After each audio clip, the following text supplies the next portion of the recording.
Hai, jumpa lagi. Assalamualaikum warahmatullahi wabarakatuh. Salam sejahtera bagi kita semua. Om Swastiastu. Hari ini saya mau reading untuk kalian bintang Sagittarius. Baik, tema kita kali ini mengenai dirimu, dimana tentang perasaan, ya. Kira-kira bagaimana energinya ke depan, ataupun mungkin saat ini kamu sudah mengalaminya. Nanti kita lihat dari koneksi energi kartu tarot. Oke, tetapi sebelum kita mulai, jangan lupa di like, komen, subscribe channel Ica Tarot dan Ica Tarot WS Indo, supaya ke depan saya bisa lebih bersemangat untuk membacakan readingan-readingan di hari-hari berikutnya untuk kalian. Dan jangan percaya 100% tarot, ini hanya sebuah games. Kalian tetap harus selalu berserah kepada Sang Pencipta. Dan walaupun ini hanya sebuah games, memang bukan games biasa, melainkan games menyerap energi. Sehingga saya minta kepada kalian untuk bisa lebih bijaksana dalam menyikapi readingan yang akan saya bacakan nanti. Yang baiknya bisa diambil, buruknya diabaikan aja, dibuang aja, ataupun bisa kamu pakai untuk mengintrospeksi diri kamu, ataupun bisa kamu pakai untuk mencari solusi dari permasalahan yang kamu hadapi. Dan kalaupun kalian ingin personal reading, coaching, dan konsultasi, bisa menghubungi saya. Saya sudah sematkan link WA saya di deskripsi atau yang ada tertera di atas ini. Silahkan kalian menghubungi saya dan itu berbayar. Dan kalaupun juga kalian ingin mendengarkan readingan lainnya, baik karir, keuangan, percintaan, ataupun games-games lainnya, bisa langsung ke playlist. Semua sudah tertera di situ. Tinggal kamu lihat, pilih, dan bisa kalian dengarkan. Oke, kita langsung saja untukmu. Berikan energimu sambil fokus pada kartu, sambil saya baca doa dan saya kocok kartunya. Inilah energi untukmu, dimana situasi dan kondisimu, ya, di beberapa hari ke depan ataupun ke depan, ya, karena ada beberapa yang mungkin juga sudah terjadi. Energinya bisa cepat, bisa lambat, ya. Kamu menyesuaikan saja, dan di sini saya disclaimer untuk bisa ambil yang positifnya, ya. Dikarenakan kalaupun ada negatif nantinya yang keluar, ya dijadikan referensi, ya. Oh, ternyata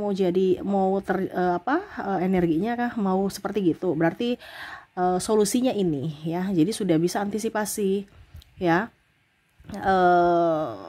Bahwa kamu harus berbuat ini supaya itu tidak terjadi, ataupun kalaupun nanti terjadi, ya kamu sudah tahu jalan apa yang harus kamu ambil, gitu, ya. Kamu sudah tahu solusinya, ya. Jadi kira-kira apa, nanti kita lihat, ya. Berikan energimu sambil fokus pada kartu, sambil saya baca doa dan saya kocok kartunya. Inilah energi untukmu. Kita lihat untuk koneksi dirimu dalam kehidupan kamu ke depannya. Oke, di kartu pertama di sini ada Seven of Pentacles, Eight of Swords, ada Strike, ada Four of Cups, Eight of Cups, Two of Pentacles, Queen of Pentacles, Ace of Wands. Oke, saya merasakan energinya di sini, ya. Nanti akan membuatmu pusing 7 keliling. Wow, ini mungkin tema kita, ya, nanti. Pusing 7 keliling, ya. 7 keliling. Mumet, stres, ya. Jadi hati-hati. Tapi jangan sampai stres berlebihan, ya. Bisa-bisa kamu depresi, ya. Nah, ini ke depan mungkin akan ada masalah. Masalahnya apa aja nanti kita lihat, ya, karena koneksinya di sini tentang stres. Memikirkan diri sendiri, memikirkan keluarga, ya. Dan saya merasakan juga di sini memikirkan anak, ya. Nanti kita lihat apa saja, ya, yang akan terjadi, ya, karena di sini stres nih, ya. Bingung mau bikin apa nih, ya. Mau ke sini salah, mau maju salah, mundur salah, ke kiri salah, ke kanan salah, ya. Bingung, ya. Oke, kita lihat dulu di sini, ya. Ada Nine of Wands, Nine of Swords, ada Five of Swords, ada The Sun, Ten of Cups. Wow, tuh bicara untuk pribadi sendiri di sini masalah uang, ada ekonomi, masalah ekonomi ya. Bicara tentang uang ya, pusing 7 keliling karena apa? Uangnya ada masuk ya, gaji gitu kan, atau pemasukan lah seperti gitu, tapi kok nggak cukup-cukup ya, pusing. Masuk tapi keluar juga, terus gimana dong? Ibaratkan aku kerja dapat capek doang, nggak ada tabungan nih, gimana ya? Karena saya merasakan di sini ada hutang ya, dimana hutang di sini hutang barang ya, hutang uang kepada bank, kepada kepada ini juga teman ya. Kalau bicara hutang barang ini berarti mungkin kamu ada memecahkan barang atau menghilangkan barang orang ya, karena saya lihat di sini harus mengganti ya, mengganti berarti kan itu hutang juga ya. Macam contoh kamu hilangkan, kamu pinjam mungkin ada acara di rumah kamu pinjam piring, ini contoh ya, kamu pinjam sesuatu lah pokoknya, intinya di sahabat atau di mana, di saudara atau di siapa gitu, atau janji ya, membelikan sesuatu. Ini bicara tentang hutang karena janji juga itu hutang ya, tapi ini bicara tentang benda ya. Terus ujung-ujungnya kamu udah janji, waduh nanti saya ganti gitu ya. Nah ini dia tagih-tagih nih, kapan kamu balikin, kamu ganti barang aku, bukan masalah duitnya tapi barangnya gitu. Nah ini ada beberapa seperti gitu, aku ganti uang aja, nggak bisa kamu yang cari, saya nggak mau cari-cari itu barang ya.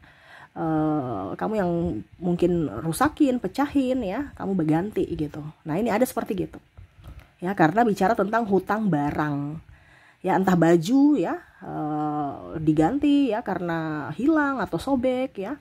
Nah ini, atau janji belikan ini belikan itu. Nah ini ya, jadi ditagih ya. Tetapi kalau untuk hutang barang nggak terlalu ya, tetapi memang ada masuk di sini ya, ada yang mau nagih karena janji kamu ya. Tetapi yang paling banyak ini adalah hutang uang dari sahabat atau bank. Wah ini yang pusing ya, karena sahabat tagih-tagih. Sahabat tagih-tagih ini pun juga pihak bank juga tagih-tagih ya. Stres, pusing. Yang lebih stres lagi nih hutang pinjol. Nah ini hati-hati ya, pinjol-pinjol nih ya. Ujung-ujung kamu bisa depresi, karena depresinya tingkat tinggi adalah pinjol, diteror sana teror sini.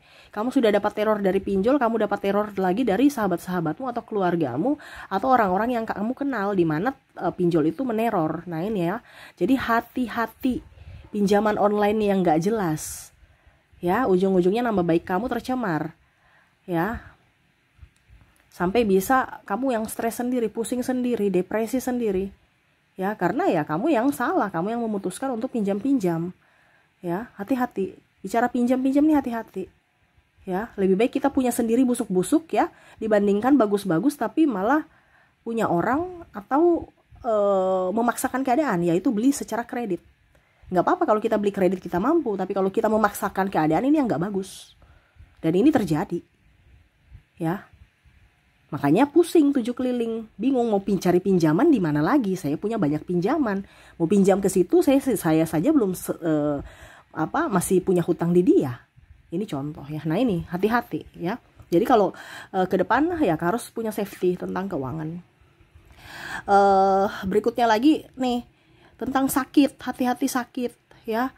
Ujung-ujungnya kamu nggak punya simpanan, ngutang lagi di orang. Aduh anakku sakit, aduh suamiku sakit, aduh istriku sakit, aduh orang tuaku sakit ya. Karena bicara duit nih ya, nih hati-hati bicara duit, harus punya safety apalagi untuk kesehatan. Nah jadi pusing lagi cari pinjaman. Waduh ini repot ya, baru di awal-awal tahun nih ya, tapi sudah mulai bicara duit ya seperti gitulah ya, dimana duit ini masuk tapi keluar ya, ataupun mungkin kondisinya ya itu kamu punya uang, akhirnya karena ada yang sakit habislah itu, dan ujung-ujungnya juga kosong ya. Jadi pusing aja, stres ya. Waduh ini gimana ya, kerja tapi cuma dapat capek gitu, nggak dapat duit ya. Dan di sini juga saya merasakan energinya di mana banyak kebutuhan. Jadi kebutuhan dadakan, apalagi bicara anak sekolah, tiba-tiba ada ini, tiba-tiba ada itu ya, yang diperlukan uang-uang dadakan gitu ya. Stres lagi. Nah ini harus kalian punya safety tentang uang ya. Oke, terus yang bikin kamu pusing ini pasangan juga. Saya lihat di sini bicara tentang pasangan, overprotective, pencemburu, bikin pusing.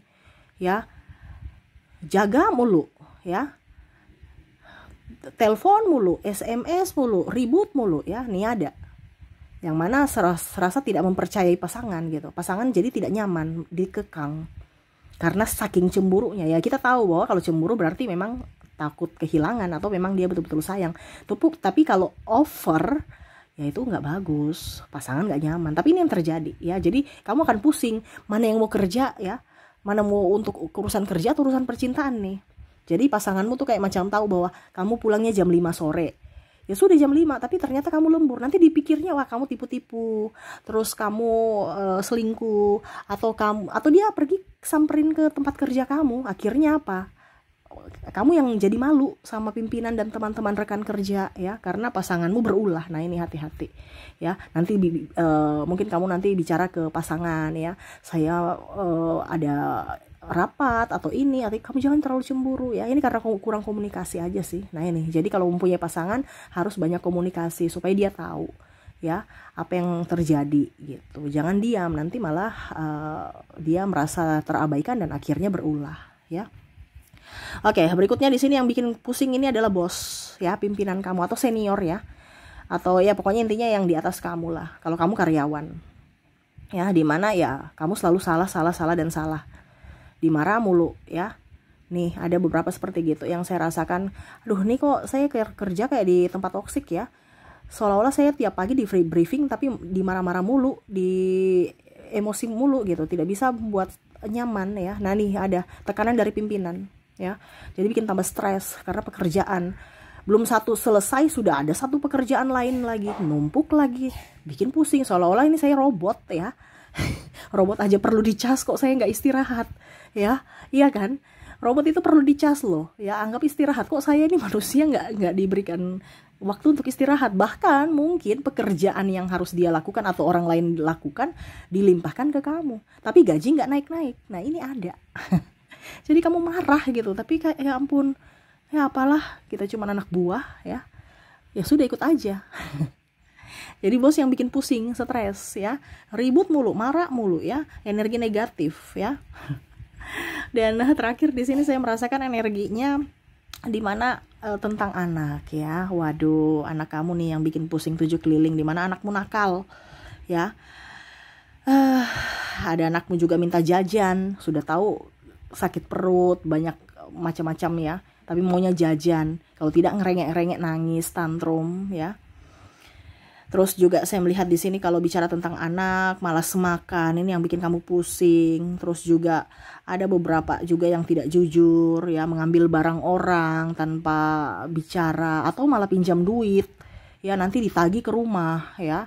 Jadi bikin malu-malu. Ataupun di sini kalau bicara tentang sekolah, ya, nilainya turun, ya, bolos, ya. Terus ada yang tawuran atau pukul teman, ya, membuli, akhirnya ribut. Nah ini ada beberapa seperti gitu, ya. Jadi ajar-ajar etika, ya, supaya kamu sendiri yang nggak stres. Dimana ya orang tua kalau tidak berbicara baik kepada anaknya, tidak apa ya, kalau dibilang tidak mengajarkan, ya otomatis kan nanti yang dibikin susah lagi kan orang tua lagi. Jadi ya lebih baik diajarkan sopan santun, tata krama, ya. Bicara matematika dan apa itu urusan guru, tetapi kesopanan, etika itu ya setidaknya orang tua juga harus up di rumah, ya. Karena apa? Itu membawa nama baik keluarga. Yang ditanyakan siapa? Kamu anak siapa? Iya kan? Intinya kan gitu. Atau itu anak siapa, ya? Nah ini kembali lagi ke orang tuanya, gitu, ya. Tapi yang ini terjadi, ibaratkan kamu udah kasih tahu tapi dia nggak mengerti juga. Ataupun mungkin ya kamu terlalu sibuk, akhirnya ya dia juga memberontak seperti gitu, ya. Kalau bicara tentang di rumah, ya dia malas, ya. Tadi di sekolah bikin ulah, ya. Terus kalau di rumah pemalas, ya. Maunya tidur aja tuh, HP aja tuh, scroll TikTok, goyang-goyang, ya. Bikin pusing, ya. Tapi kalau disuruh ini alasannya banyak, ya. Nah itu, nih bikin pusing 7 keliling. Stres, mau bikin apa bingung, ya. Caranya gimana nih supaya mereka insaf, ya. Tetapi ya itu seni, ya, dari hidup, ya, dinikmati. Tetapi ingat harus ada perbuatan sambil berdoa, ya, supaya semesta membuka jalan dan ya masalahmu step by step bisa selesai. Oke, itu yang saya lihat untuk kalian ya, dimana kondisi kamu ya ke depan ataupun mungkin saat ini sudah terjadi, dimana kamu akan pusing atau ya mumet, stres ya. Jangan dibawa terlalu mendramatisir ya, tetap menikmati proses ya, karena itu proses untuk pendewasaanmu ya. Setiap masalah itu ada pembelajaran di situ ya, untuk bisa kamu mengambil keputusan bijaksana ya, dan lain-lain. Oke, itu yang bisa saya readingkan untukmu ya. Semoga resonate ya, dan ya saya doakan semoga ke depan hidup kalian lebih baik, lebih sabar, dipenuhi kelimpahan cinta kasih dan rezeki ya. Oke, terima kasih, saya pamit. Assalamualaikum warahmatullahi wabarakatuh. Salam sejahtera bagi kita semua. Om Swastiastu. Bye bye.